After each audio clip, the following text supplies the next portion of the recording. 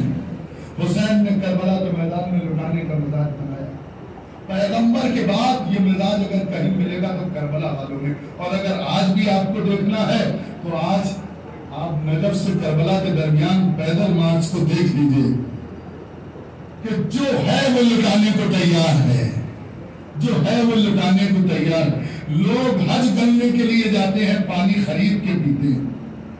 کربلا میں پیاسوں کی پیاس کا اعجاز دیکھیے، نجف سے لے کے کربلا تک نہ کھانے کی کمی نہ پانی کی کمی۔ کیا کیفیت ہے حسین کے ماننے والوں کی، کیا جذبہ ہے حسین کے ماننے والوں کی۔ عزیزوں ہم سب کو اربعین کے موقع پر کربلا جانا نصیب ہو۔ کیوں جانتے ہیں یہ اربعین کے موقع پر سب کربلا کیوں جاتے ہیں؟ کیونکہ شام سے ایک دکھیاری بہن کربلا جاتی ہے۔ چہلم کے موقع پر ایک مرتبہ انجمن سیدہ زینب، جس کا ایک چھوٹا سا منبر میں بھی ہوں، وہ سب سیریا میں تھے۔ استاد گرامی قدر مولانا شاکر صاحب قبلہ مجلس پڑھنے کے لیے بیٹھے مرحوم ہم لوگ ہوگی۔ ایک مرتبہ انہوں نے شہزادی کے گنبد کی طرف دیکھا، جناب زینب کے روضے کی طرف، تو ایک جملہ کہا، مجلس ختم ہو گئی۔ اور جانتے ہیں وہ جملہ کیا تھا؟ استاد مرحوم نے کہا شاکر صاحب قبلہ نے اللہ کروٹ کروٹ جنت نصیب کرے، شہزادی آپ تو کربلا گئی ہے، ہم پرسہ دینے آپ کے درار میں آئے ہیں، آپ کا بہوا کا پرسہ، کربلا والوں کا پرسہ، علی اکبر کا پرسہ، مولا محمد کا پرسہ قبول کر لو۔ آج آپ یہاں باب العلم میں اتنی بڑی تعداد میں بیٹھے ہوئے ہیں، اہل سیتھل کی طرف سے مجلس ہے، کبھی اہل نوگاما کی طرف سے ہوتی ہوگی، کبھی اہل امروہہ کی طرف سے ہوتی ہوگی، کبھی اہل چھولس کی طرف سے ہوتی ہوگی۔ یہ عزاداروں کا ایک گلدستہ ہے جس کو باب العلم کہا جاتا ہے۔ ہر بستی کی خوشبو یہاں نظر آتی ہے، ہر بستی کا عزاداروں کے پھول یہاں نظر آ جاتے ہیں۔ میں جملہ عرض کروں، آج یہاں مجلس میں بیٹھے ہوئے، مجلس ہو رہی ہے، 1 سال کے بعد جب شام میں زینب کو رہائی ملی تھی تو جناب زینب نے کیا کہا تھا؟ بیٹا سید سجاد یزید سے کہو پہلے ہم مجلس کریں گے، پہلے ہم اپنے بھیا پر روئیں گے، بعد میں کربلا جائیں گے، پھر مدینے جائیں گے۔ بس میں زیادہ نہیں پڑھوں گا مسائل، لیکن آپ حق گریہ ادا کر دیجیے گا۔ آج جب مجلسیں ہوتی ہیں مسائل پڑھے جاتے ہیں، علی اکبر کا بیان، قاسم کے مسائل، مولا محمد کی غربت، زینب کی اسیری، سکینہ کے تماچے، سید سجاد کی قید، یہ سب مسائل بیان کیے جاتے ہیں اور آپ کی آنکھوں میں آنسو آ جاتے ہیں۔ جانتے ہیں جو 7 دن تک شام میں مجلس چلی ہے اس کی کیفیت کیا تھی؟ سید سجاد مسند پر بیٹھے ہوئے ہیں، تمام بیویاں سامنے بیٹھی ہیں، چھوٹے سے محمد باقر سکینہ قید خانے میں سو رہی ہے، جانتے مجلس کیسے ہوتی تھی؟ کون مصائب پڑھتا ہوگا؟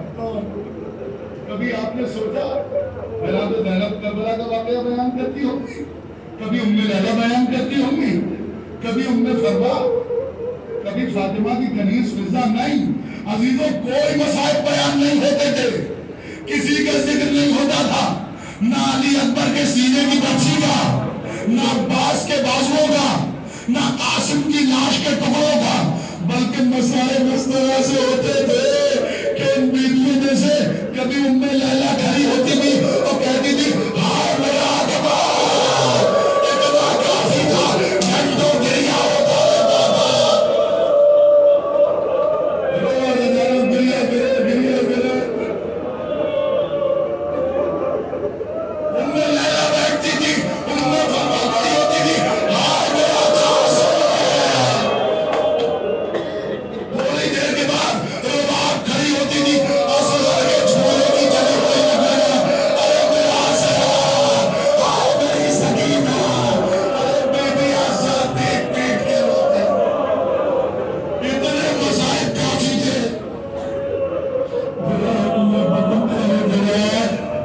خدا کسی دن میں نہ رہا سنائے میں کربلا کے نہیں پڑھوں گا، نہیں بیان کروں گا۔ ایک منظر آپ جانتے ہیں، جب یہ قافلہ 1 سال کے بعد 40 کے موقع پر کربلا پہنچا تو میری ختم ہو گئی دنوں،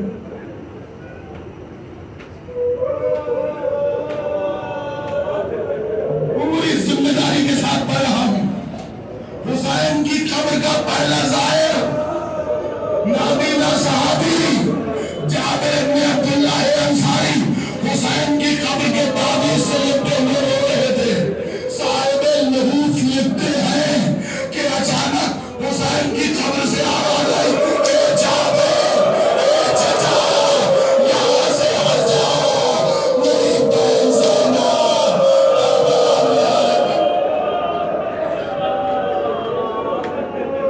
یہاں سے چلے جاؤ، میری بہن آ رہی ہے، بہت گریہ کرو گے اللہ دو جملے سن لو۔ اب جابر نے اپنے غلام کو لیا، جھاڑی کے پیچھے گئے، غلام کے بعد قافلہ آئے تو بتا دینا کیا کیفیت ہے۔ جب یہ قافلہ بیویوں کا مقتل کے قریب آیا تو جابر بن عبداللہ انصاری کے غلام نے اپنے آقا جابر سے کہا، آقا جابر عجیب کیفیت ہے، ارے کوئی بیوی اکبر کی قبر پر، کوئی قاسم کی قبر پر، کوئی حسین کی قبر پر، کوئی بیوی کہہ رہی ہے ہائے میرا اسرار، ہائے میرا اکبر۔ اسی درمیان ایک بیوی حسین کی قبر کے قریب بیٹھ کے کہہ رہی تھی، اے میرے بانی وارث، مجھے اتنا بتا دو اب میں مدینے جا کے کیا کروں گی؟ آپ یہاں مکہ میں سو رہے ہیں، علی اصغر آپ کے سینے میں سو رہا ہے، آپ کی امانت سکینہ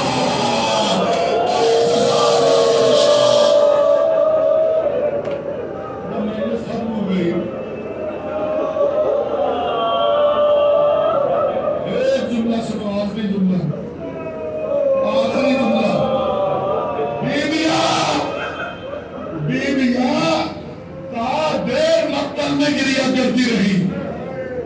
ام لیلہ علی اکبر کی قبر سے لپٹ گئی، ام فروا قاسم کی قبر کے تعویذ سے لپٹ گئی، بیویوں نے اپنے آپ کو شہیدوں کی قبروں پر گرا لیا۔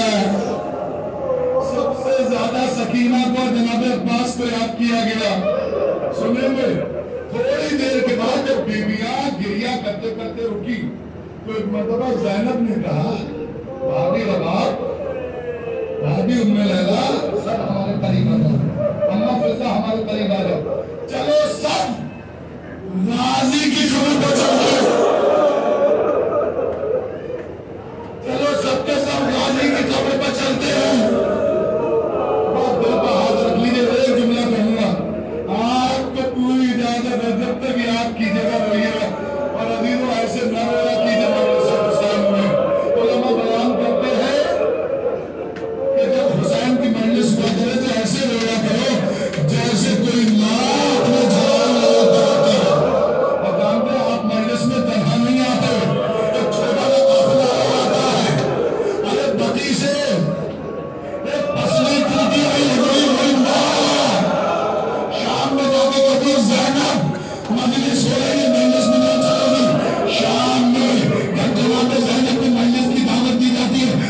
جناب زینب طرف کے کہتے ہیں اللہ کا جانے سے سکینہ بدل اللہ چھوٹا نہ قافلہ جب مجلس میں آتا ہے تو جانتے ہیں سب سے زیادہ سکینہ کی لگتی ہے، سب سے زیادہ جی کیفیت سکینہ کی ہوتی ہے۔ جب آپ کو گریہ کرتے ہوئے دیکھتی ہے تو آپ کے آنسو سکینہ کے زخموں میں مرہم بن جاتے ہیں۔ وہ اپنی دادی کے زانوں پر سر رکھ کے کہتی ہے دادی جان یہ ادادار ہو رہے ہیں، انہیں کوئی تماچے مارنے والا تو نہیں، کوئی تادیاں لگانے والا تو نہیں۔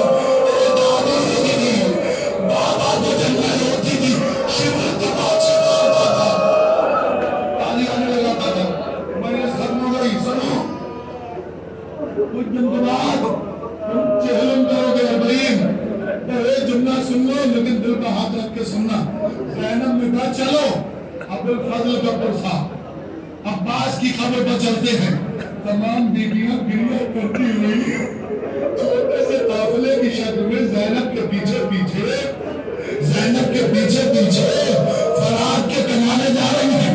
جب عباس کی خبر دکھنے لگی ایک مرتبہ زینب ہوتی رکنے کے بعد ہاتھوں کو پھیلانے کے بعد کیا ایک بیویوں سنو ام لیلہ بھابی لیلہ علی اکبر کی مصیبت بیان کرنا، ام سلمہ قاسم کے مسائل بیان کرنا، رواب سکینہ کی مصیبتوں کے بارے میں کہنا، سب کچھ بیان کرنا، لیکن بیویوں یاد رہے کوئی بھی عباس سے جا کے یہ شکوہ نہیں کرے گا کہ سکینہ شام میں رہے، سکینہ کے جانے میں رہے، چاہے میرا عباس تڑپ جائے گا، میرا غازی تڑپ جائے گا، بیوی عباس کی قبر پر عباس چادر چنی سکینہ کے گوش ڈالے، سکینہ کے گوش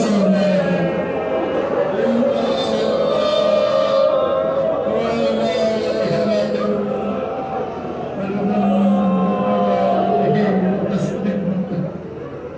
واہ